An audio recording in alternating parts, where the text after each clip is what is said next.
ఇలా నమస్కారం తెలియజేసుకుంటూ వేదిక మీద ఉన్న వేదిక కింద ఉన్న పెద్దలందరికీ కూడా మరోసారి స్వాగత సమాచారం తెలియజేసుకుంటూ మరి సుదీర్ఘ కాలం తర్వాత ఆంధ్రప్రదేశ్ వర్కింగ్ జర్నలిస్ట్ ఫెడరేషన్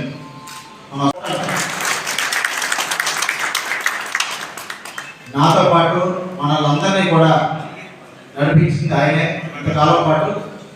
అలాగే ఆయనకు చేదోడు వాదోడుగా ఉంటున్నటువంటి పెద్దలు మా సోదరుడు ధవళేశ్వరపు రవికుమార్ సుదీర్ఘ కాలంగా మన సంఘానికి ఆర్గనైజింగ్ సెక్రటరీగా ఉన్నారు.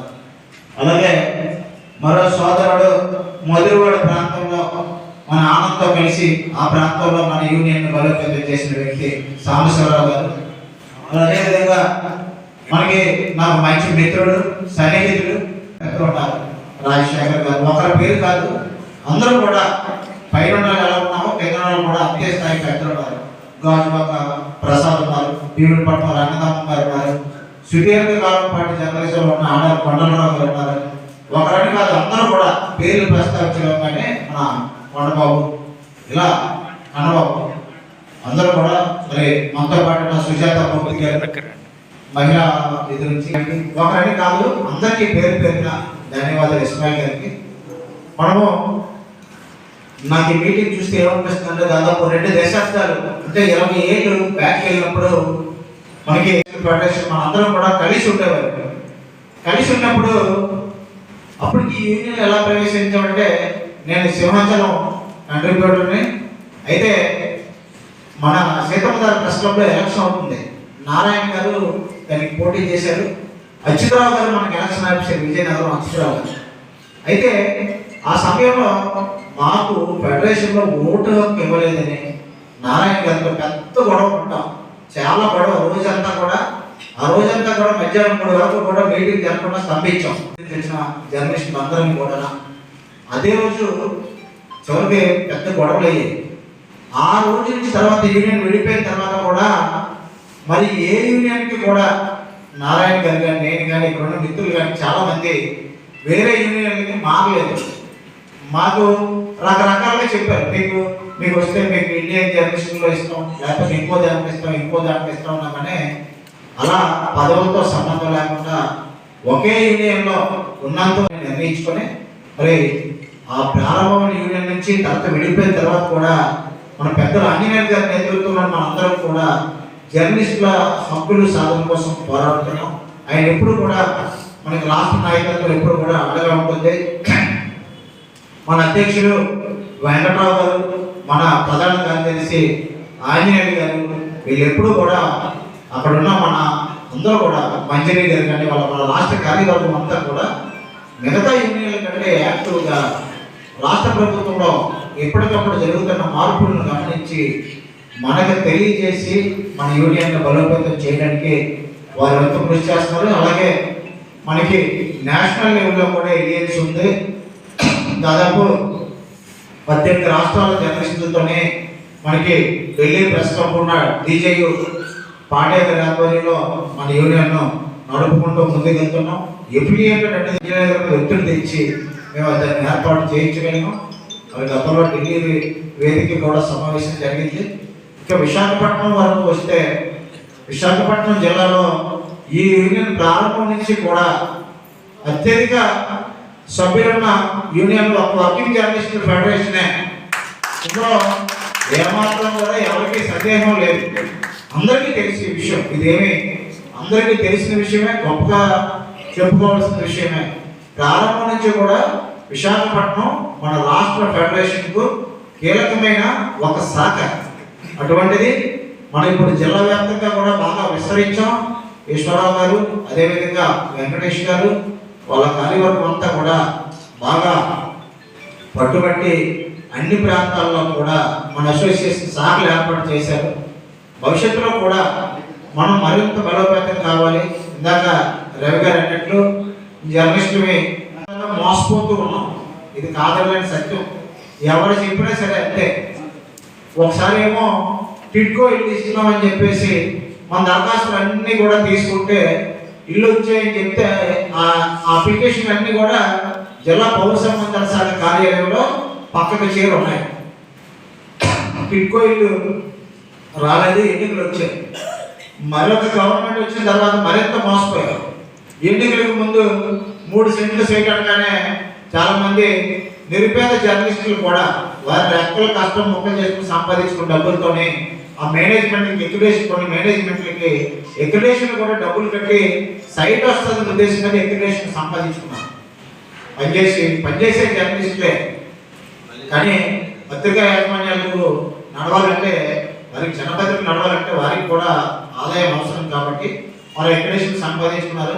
3 సీట్లు అన్నారు, 30 సీట్లు అన్నారు. చివరకు నోటరీలు చేయించి, నోటరీలు సబ్మిట్ చేసి, దానికి రకరకాల క్లాసిక్స్ పుట్టించి, భార్యకి ఉద్యోగం ఉంటే మీకు సైట్ రాదని, గతంలో తీసుకొని ఉంటే మీకు సైట్ రాదని, 60 గజాలు ఇచ్చుంటే బీపీఎల్ కింద పొందుంటే సైట్ రాదని చెప్పేసి రకరకాల ప్రచారం చేసి కొంతమంది ఉన్న స్థలాలనే తిరిగి సచివాలయానికి హ్యాండ్ ఓవర్ చేసుకున్నారు.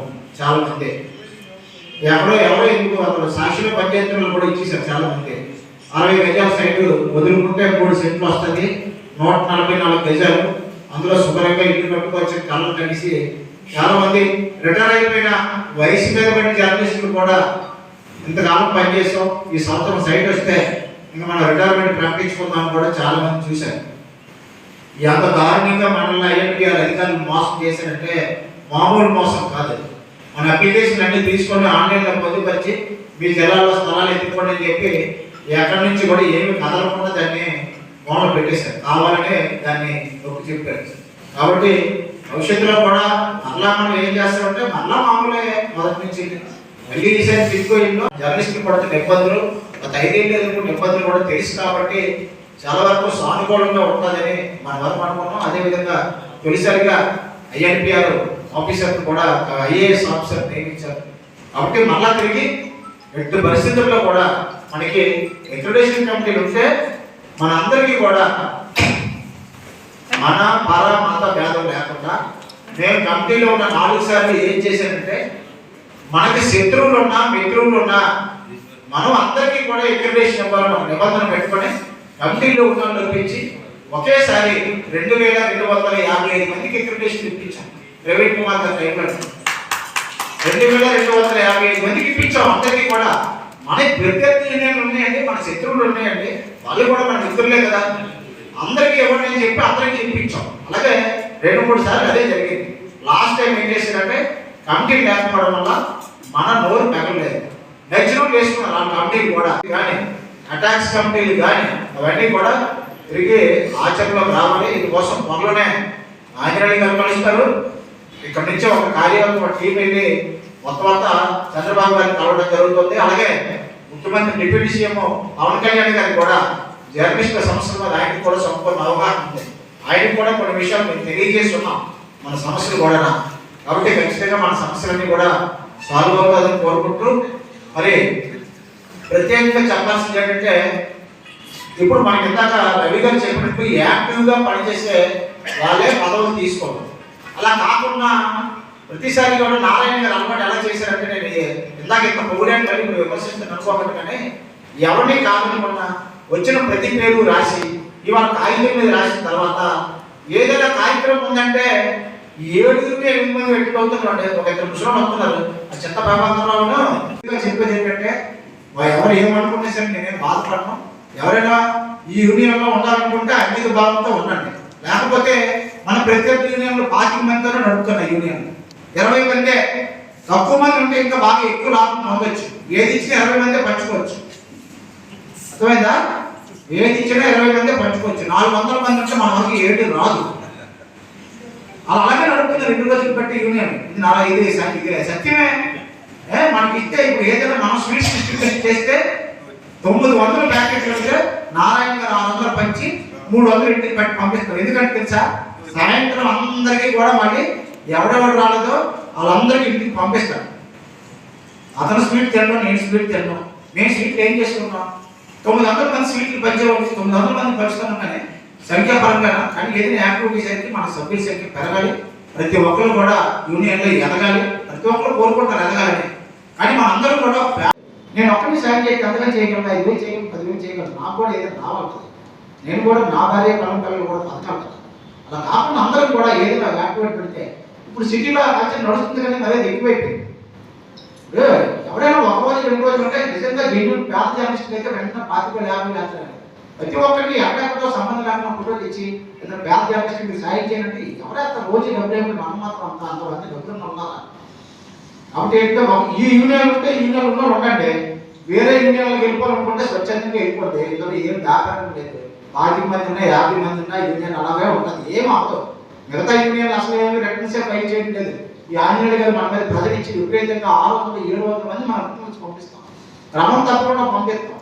దానికి మురళీకృష్ణ గారు చాలా ఇబ్బందులు పడతారు. ఇప్పుడు శ్రీనివాస్ గారు పడుతున్నారు, 600 లిస్ట్ పంపించాం. కాబట్టి ఏంటంటే కష్టపడే వాళ్ళు పదవులు తీసుకోవచ్చు, అటువంటి వారిని పొరపాటు పెట్టుకుంటాం.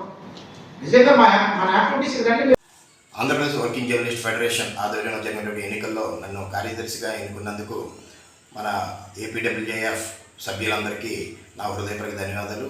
అలాగే ఈ అవకాశం నాపై నమ్మకం ఉంచి ఈ అవకాశం కల్పించినటువంటి నేషనల్ సెక్రటరీ అయినటువంటి గంట శ్రీనిబాబు గారికి, అలాగే అర్బన్ ప్రెసిడెంట్ అయిన నారాయణ గారికి, ఎలక్ట్రానిక్ మీడియా ప్రెసిడెంట్ అయినటువంటి ఈరోజు ఈశ్వరరావు గారికి నా హృదయపూర్వక ధన్యవాదాలు తెలుపుకుంటున్నాం. అలాగే రాష్ట్రంలో ఏ ప్రజలు మన జర్నలిస్టులకి ఎటువంటి కష్టం వచ్చినా సరే మేమందరం యూనియన్ తరపు నుంచి మేమందరం ముందుగా ఉంటాం అని చెప్పేసి తెలియజేస్తున్నాము. అలాగే జర్నలిస్టులతో ఒక హెల్త్ కార్డులు ఎక్రిడేషన్ విషయంలో రాష్ట్ర కార్యవర్గం ఇచ్చిన పిలుపు మేరకు మేమందరం కృషి చేయడానికి ముందుంటామని చెప్పి తెలియజేస్తున్నాను. మరొకసారి నాకు ఈ అవకాశం కల్పించిన మా ఏపీడబ్ల్యూజేఎఫ్ సభ్యులందరికీ నా హృదయపూర్వక ధన్యవాదాలు తెలుపుతున్నాను. Thank you.